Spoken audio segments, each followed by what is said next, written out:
बिस्मिल्लाहिर्रहमानिर्रहीम। अस्सलाम वालेकुम स्टूडेंट्स। अच्छा, आज क्लास 10th न्यू बुक की क्वेश्चंस को आज हम सॉल्व करेंगे। अच्छा, सॉल्व करने से पहले मैं आपको कुछ कहना चाहता हूँ। अजीज़ तलबा, ये क्वेश्चंस आपको बाकी वीडियो में भी सॉल्व किए मिल जाएंगे, लेकिन मेरी ही वीडियो देखने का फ़ायदा क्या है कि आपको मैं सिंपल मेथड से समझाऊंगा, ईजी मेथड से। इस मेथड से कि एक एवरेज स्टूडेंट भी अगर इस क्वेश्चन को समझता है तो वो भी ईजिली उसको समझ आ जाएगी। इस मेथड से मैं आपको जो है वो क्वेश्चन सॉल्व कराऊंगा। चलें, बिना टाइम वेस्ट करते अपनी वीडियो का आगाज़ करते हैं। अस्सलाम वालेकुम स्टूडेंट्स। अच्छा, आज हम एक्सरसाइज 1.1 का क्वेश्चन नंबर 2 स्टार्ट करेंगे और ये भी बहुत आसान क्वेश्चन है और इनको इंतहाई सिंपल मेथड से हम समझने की कोशिश करेंगे। अच्छा जी, इसको सॉल्व करने से पहले आपको बच्चे आइडिया होना चाहिए कि जो आयोटा होता है, आयोटा इक्वल होता है आयोटा की वैल्यू √-1 और ये वैल्यू कहाँ से आई है। तो आपको पिछले क्वेश्चन जो पहला पार्ट हमने देखा उसमें आपको आइडिया था कि आयोटा स्क्वायर इक्वल होता है -1 के। अगर इधर से हमने आयोटा की वैल्यू चाहिए तो दोनों साइडों पर हम √ ले लेंगे। अब स्क्वायर रूट से कैंसिल हो जाता है, पीछे खाली आयोटा आ जाएगा और ये एज इट इज़ आ जाएगा। तो यहाँ से एक्चुअली हमारे पास इसकी वैल्यू निकल कर आई है। तो आपने इस वैल्यू को याद रखना है कि जहाँ आयोटा आएगा तो उसकी वैल्यू होगी √- और ये जहाँ √-1 होगा तो हमने आयोटा पुट कर देना। अच्छा जी, अभी इसको सॉल्व करते हैं। तो इसमें 2 को हम एज इट इज़ लिखेंगे। फिलहाल हमारे पास वैल्यू है 2 + √-4, तो प्लस को भी एज इट इज़ रखेंगे। अच्छा, अभी 4 से हमने माइनस को सेपरेट करना है, तो क्या मैं इसको इस तरह लिख सकता हूँ 4 × -1। ठीक है, अगर हम दोबारा इसको मल्टीप्लाई करें 4 × 1 = 4 और -7 आ जाएगा -4।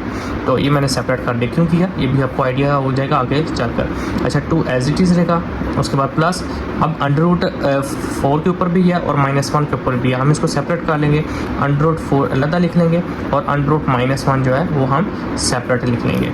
अच्छा, अगर बच्चे तो जो करें तो ये हमारे पास √1 आ गया। तो हमें पता है √1 आ जाए तो वो किसकी इक्वल होता है, आयोटा के। तो √-1 की जगह हम आयोटा लिख लेंगे 2 एज इट इज़, उसके बाद प्लस √4 एज इट इज़ और √-1 की जगह हम आप पुट कर देंगे आयोटा।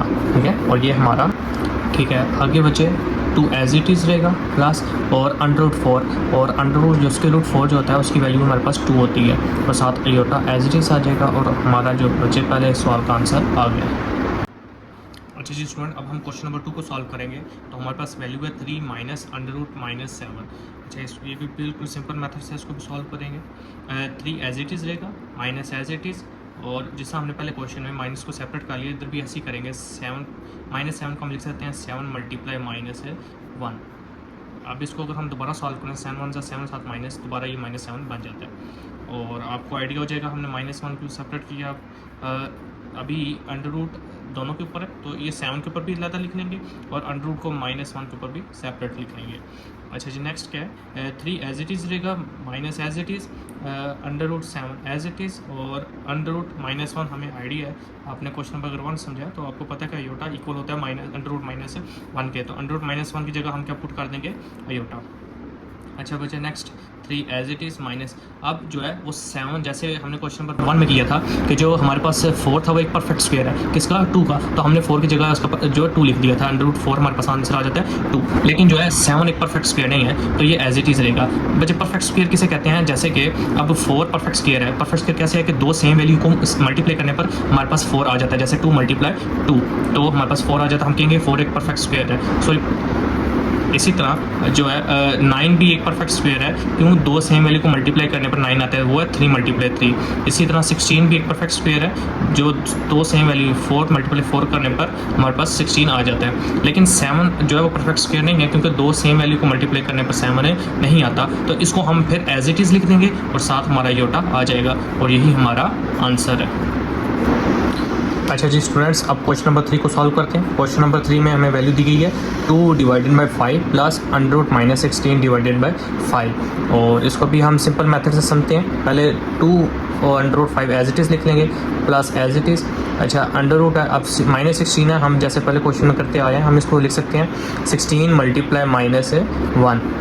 इसी -1 के एक्चुअली सेपरेट कर दिया और इन दोनों को मल्टीप्लाई करेंगे तो दोबारा हमारे पास -16 ही बनता है और 5 जो है वो एज इट इज़ आ जाएगा।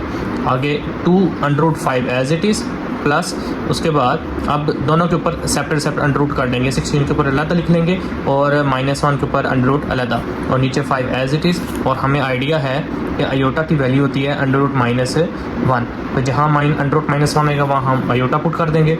2 हमारा एज इट इज़, 5 हमारा as it is plus under root 16 as it is और अंडर रूट -1 इक्वल आ जाएगा आयोटा के और नीचे 5 एज इट इज़। अच्छा जी, अब again 2 under root 5 as it is plus अब 16 है। 16 एक परफेक्ट स्क्वायर है किसका, 4 का, मतलब 4 को 4 से मल्टीप्लाई करें तो हमारे पास 16 आ जाता है। तो इसका अंडर रूट 16 का अंडर रूट हमारे पास 4 होगा, इसी जगह 4 लिख लेंगे और आयोटा 7 एज इट इज़ और नीचे 5 एज इट इज़ और ये हमारा आंसर है आगे। अच्छा जी स्टूडेंट, अब हम दूसरे जो है क्वेश्चन का आखिरी पार्ट जो क्वेश्चन नंबर 4 उसको सॉल्व करेंगे। हमारे पास वैल्यू है under root 2 minus under root -3। अब इसको भी हम सिंपल मेथड से सॉल्व करेंगे। स्क्वायर रूट 2 हमारे पास एज इट इज़ आ जाएगा माइनस और अगेन अंडर रूट -3 है तो हम इसमें 3 को सेपरेट कर लेंगे और माइनस को सेपरेट निकाल लेंगे। तो 3 मल्टीप्लाई हम -1 इस तरह लिख लेंगे। अगेन इनको मल्टीप्लाई करें तो हमारे पास -3 ही आता है। Square root 2 as it is रहेगा माइनस, उसके बाद अब दोनों के ऊपर सेपरेट हम अंडर रूट कर लेंगे। 3 के ऊपर अलग स्क्वायर रूट, उसके बाद -1 के ऊपर अलग स्क्वायर रूट। और हमें आइडिया है कि आयोटा की वैल्यू होती है स्क्वायर रूट -1। तो under root 2 as it is minus under root 3 as it is और अंडर रूट -1 हमारे पास आ जाएगी आयोटा की और ये हमारा आंसर आ गया। अच्छा बच्चे, पीछे जो है वो आंसर जो है उसमें आयोटा को अंडर रूट 3 से पहले लिखा हुआ है तो दोनों सेम ही ठीक ही आंसर है, उस दोनों में कोई फ़र्क नहीं है। क्यों? क्योंकि दोनों वैल्यू सेम है, जगह चेंज भी हो जाए तो फ़र्क नहीं पड़ता। जैसे अगर हम जो है 2 मल्टीप्लाई 3 हो या 3 मल्टीप्लाई 2 तो सेम ही आंसर आता है, 6 आता है हमारे पास। तो सेम मल्टीप्लाई में जगह चेंज भी हो जाए तो फ़र्क नहीं पड़ता। अच्छा जी स्टूडेंट, इन सब क्वेश्चन की जो है वो PDF फाइल आपको डिस्क्रिप्शन में मिल जाएगी, वहाँ से जाके आप इन सब क्वेश्चंस को डाउनलोड भी कर सकते हैं। और इसके अलावा आपसे एक रिक्वेस्ट है कि अगर आपने यहाँ तक अगर वीडियो कंप्लीट देखी है और आपको सारे क्वेश्चन की समझ आई है, जो उम्मीद करता हूँ आई होगी, तो काइंडली जो है वो नीचे जो है सब्सक्राइब बटन पर क्लिक करिएगा। आपका तो 1-2 सेकंड लगेगा, लेकिन इससे मुझे मोटिवेशन मिलेगी और इस तरह की मजीद वीडियो मैं आपके साथ लेके आता रहूँगा। जज़ाकल्लाह।